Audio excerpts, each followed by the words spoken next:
All right, these should be the notes for this chapter, and so we're going to start with our exponent rules. Sorry, some of these exponents look a little weird. It's just the PDF form. They look better on your paper, but I just wanted to kind of get through this. So if we look at this first one, okay, I have 2 to the third, and so that's basically saying I have 3 2s, and I have 2 to the 5th. So that's basically saying that I have 5 2s. Sorry, I should put multiply in between each one of these. So that means that altogether I have 8 2s. So that's 2 to the 8th. So the product of powers rule basically states that when you multiply, you add exponents. So if I look at the next one, that would be a to the 7th. And if I look at the next one, that's a to the 3rd, x to the 4th. You cannot combine them because they do not have the same bases. You can only add exponents that have the same base. Okay, so that's the product of powers. Am I going to ask you the name of the exponent rule? No, I'm not. But you just have to know that when you multiply 2 bases together, you add their exponents. Okay, on the next one that says 9 to the 5th on your paper and 9 to the 2nd, I really don't understand what's going on, but I need to get this made. So we're just going to pretend that says 9 to the 5th. So that's saying 9 times 9 times 9 times 9. And on your paper, this one says 9 to the 2nd. So that's going to be divided by 9 times 9. So when I look at this, I know that 9 divided by 9 is 1, 9 divided by 9 is 1. So I end up with 9 to the 3rd because I have 3 9s. So when you divide like bases, you subtract exponents. So this would be 7 minus 4, the bigger ones on the top.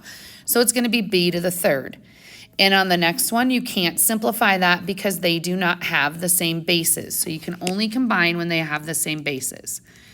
All right?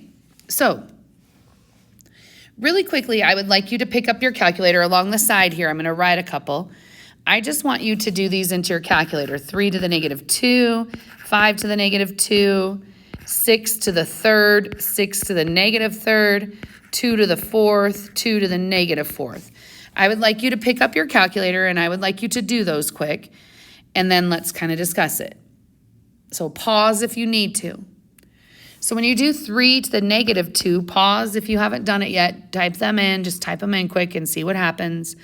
3 to the negative 2 is 1/9. So 3 squared is 9, but the negative sign is making you take the reciprocal. So if it's on the top, when you're taking it to a negative, then it takes it and moves it to the denominator. So like the next one is 1/25. The next one is 216. And if you do 6 to the negative 3, it's 1/216. So again, the answer to 6 to the 3rd and 6 to the negative 3rd is exactly the same. The only difference is that if it's a negative, it goes to the denominator when it's in the numerator. So 2 to the 4th, 2, 4, 8, 16, should have been 16. So 2 to the negative 4th is 1/16. Okay, so if you look at those, you get those answers. So now let's just do this one just so you can see what I'm saying. If you did 1/3 to the negative 2, well now the 3 to the negative 2 is in the denominator, so when you square it, you get 9, but you move the 9 up to the numerator, so this comes out, 9. Okay, so if I follow this along, to make this positive, I would have 1/3 to the 5th. To make this positive, I would have 1/b to the 7th. To make this positive, it is in the denominator, so my answer would be a squared. Okay, so that's negative exponents. They're in the wrong. If they're in the numerator, you need to move them to the denominator. If they're denominator, you're going to move them to the numerator. These should all be review of Algebra 1. This is pre-quarantine for you. So that means that you did these rules before you got quarantined in Algebra 1. So this should be a review. So on the next one, I'm going to do the next one the long way. So you're basically saying 3 to the 3rd times 3 to the 3rd because you're saying 3 to the 3rd squared. So you're going to write it twice. So that really is going to be 3 to the 6th because you add exponents when you multiply bases.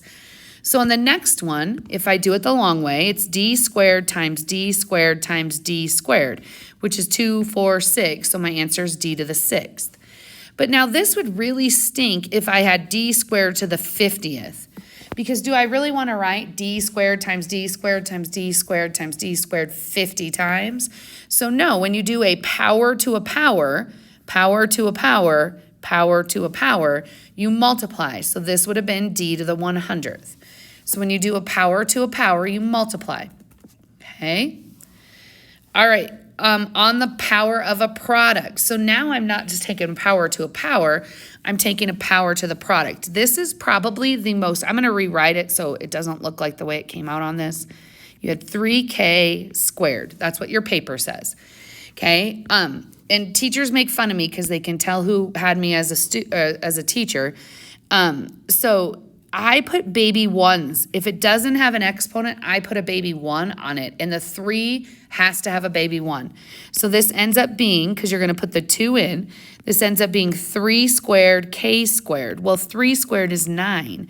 So your answer is 9k squared. So not only do you have to do the number inside, you also do the variable.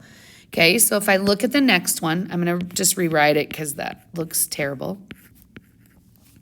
Okay, the 4 does not have a 1 on it, so I'm going to put a baby 1 on the 4. So this is 4 cubed x to the 6th, and I will not accept 4 cubed. You're going to have to multiply that out. So 4 cubed is 4, 16, 64. 16x to the 6th. That is one that you are going to need to memorize. Okay, your next rule that you guys learned in junior high is power of a quotient. So let's rewrite this because that is not what your paper looks like. Okay, the rule is the same. If it doesn't have a variable, I'm going to put a baby 1 on it. So basically, I'm doing x squared, y squared. You have to do both the top and the bottom. Okay, the next one's a little bit trickier though, because the next one has a negative sign out front. So I'm going to show you this. There's 2 ways to do this, and both ways work. Okay, way 1 is to distribute first, so you'd have a to the negative 3, b to the negative 3. Okay, well then I highlight anything that's negative. This is in the wrong place, this is in the wrong place. So that means that b to the 3rd is going to go on the top, and a to the 3rd is going to go on the bottom. I will not accept negative exponents ever in an answer. You can have it in the work, but you can't have it in the answer. So way 1 is to put the baby 1s on this and distribute to begin with. Okay, way 2 is to take care of the negative sign first. Okay, so since it's a negative 3, then I can flip the inside and make it a positive 3. And now I take and I put baby 1s on it. So I end up with b to the 3rd, a to the 3rd. Same exact answer. So you can distribute and then flip, or you can flip and distribute. It does not matter. Don't try to do both of them at once, though. That's usually when kids get into trouble. Okay? All right, so if you look at these examples, they're just asking you, oh, there's one other one I did not put on there. Sorry, I'm just looking at the notes. And just remember the other property you guys learned is anything to the 0 is 1. Because what I'm saying is, I don't know, this might help some of you understand. Doesn't this x have a coefficient of 1? And so if I'm saying there are no zeros, then I would still have that 1 there. Every number has a coefficient of 1 on it. So when you take, and you can try it on your calculator. Pick up your calculator, choose any number in the whole wide world. It can be a fraction, it can be a decimal. It doesn't matter. Take it to the 0 and your answer is 1. Okay, and then the last thing I just want you to jot down so you have this. I did not put this in your notes, but when I ask you to simplify, that means that there are no parentheses in your answer. I think I just spelled that wrong. Okay, there are all your like terms are combined. All like terms are combined together. All fractions are simplified. So like if you give me 3/6, I'll take off. That's 1/2. So all fractions are simplified.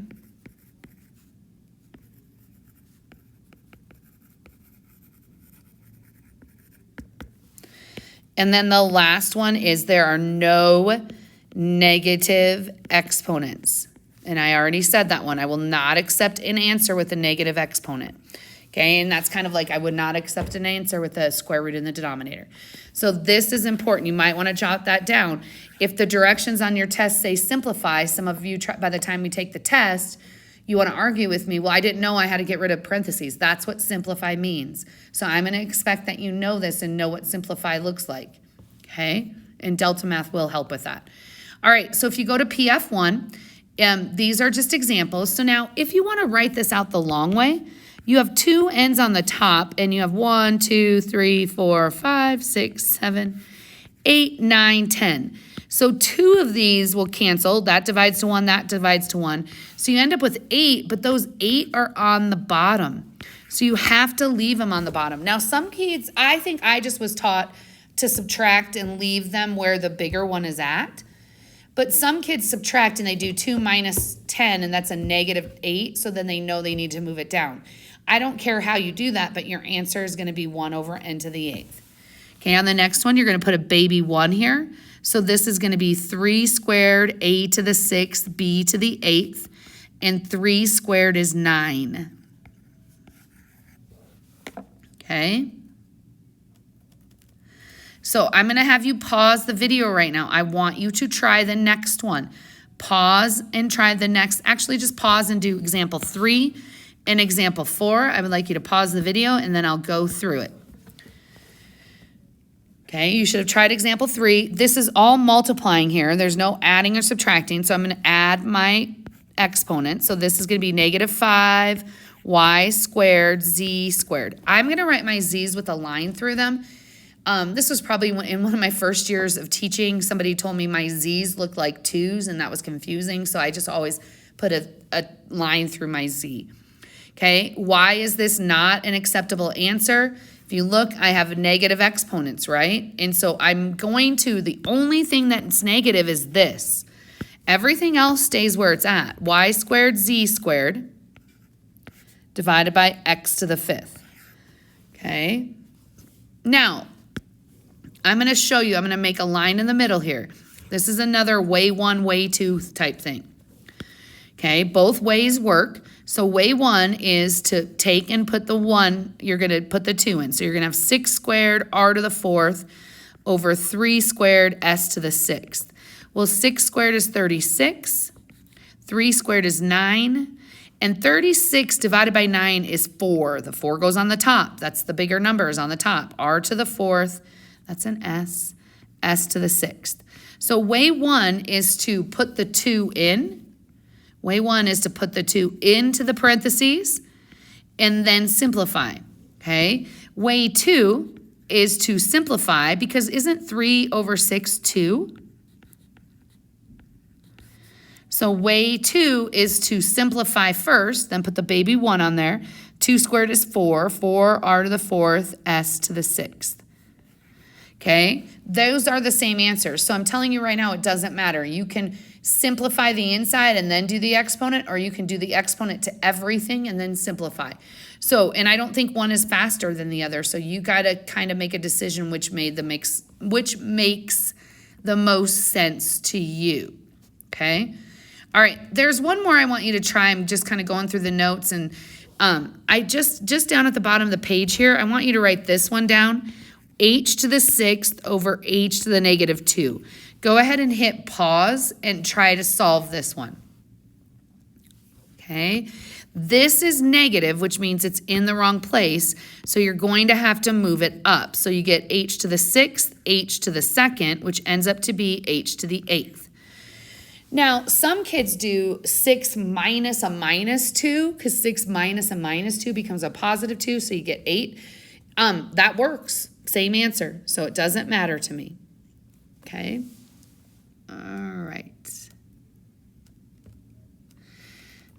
So what I would like you guys to do right now is to look, go back to the front to where your vocab is at, and we're going to talk about what a polynomial function is. Okay, a polynomial function, so we're going to look at this one right here, in one variable, and that kind of goes along with a polynomial function. Okay, A polynomial function is something that has a degree that is greater than 2. Now, 2 really is a polynomial function. That's what we just finished and we tested over. 2 is a quadratic. That's a special kind of polynomial function. 3 is a cubic. That's a special kind. But what we're going to be doing is we are going to be looking at things that have positive integer exponents.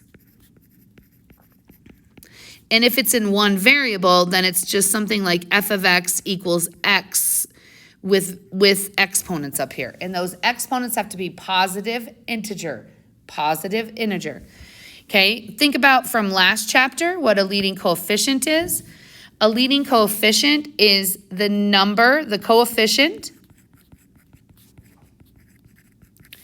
in front of the term with the biggest degree. Okay, so you're looking at the term, you're looking at the polynomial function and the number in front. We're going to do some examples of this, of the biggest degree. Okay, and then finally, polynomial function is anything with you have your squareds, your square roots. So this is anything with a positive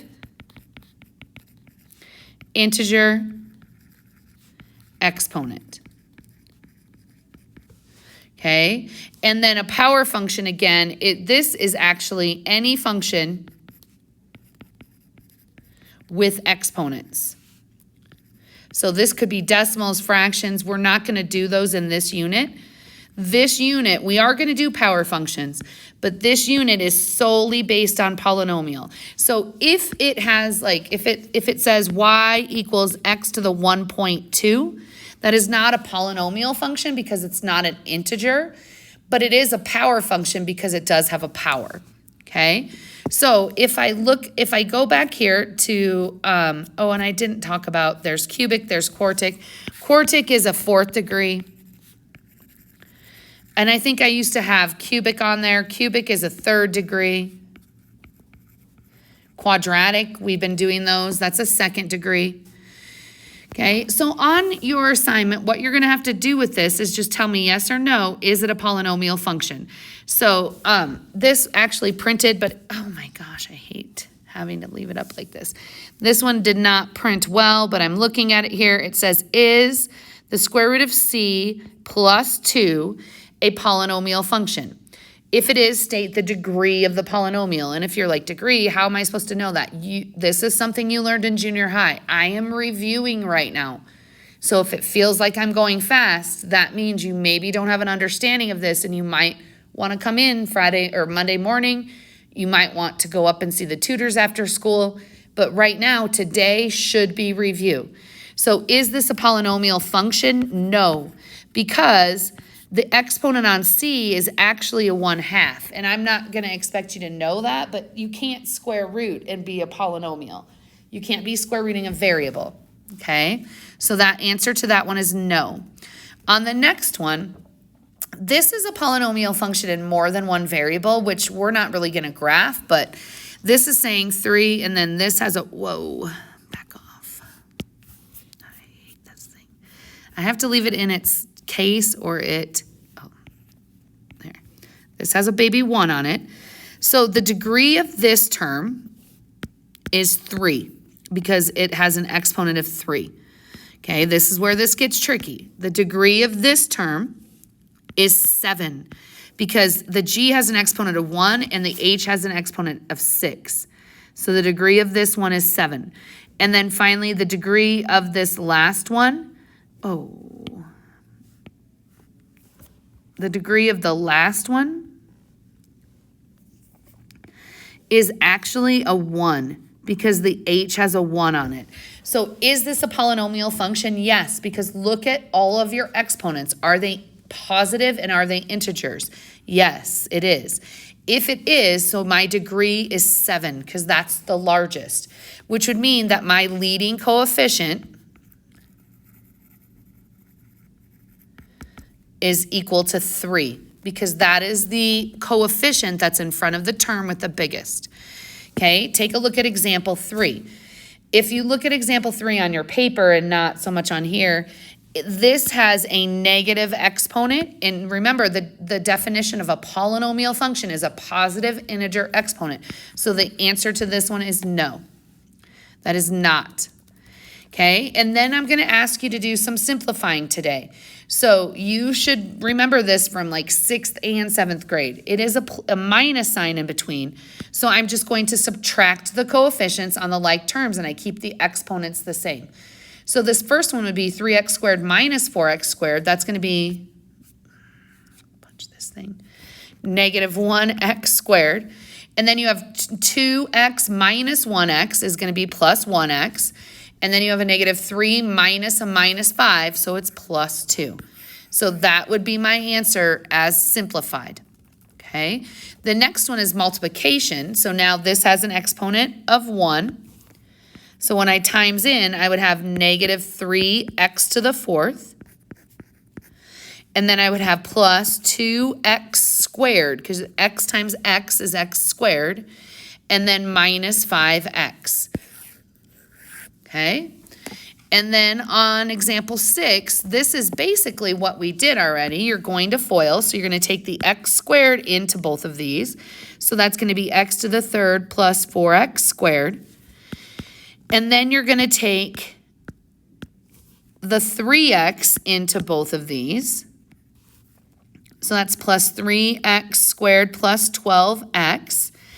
And then you're going to take the negative 2 into both of these. And so that's minus 2x minus 8. And now I'm going to put like terms together. So I have an x cubed.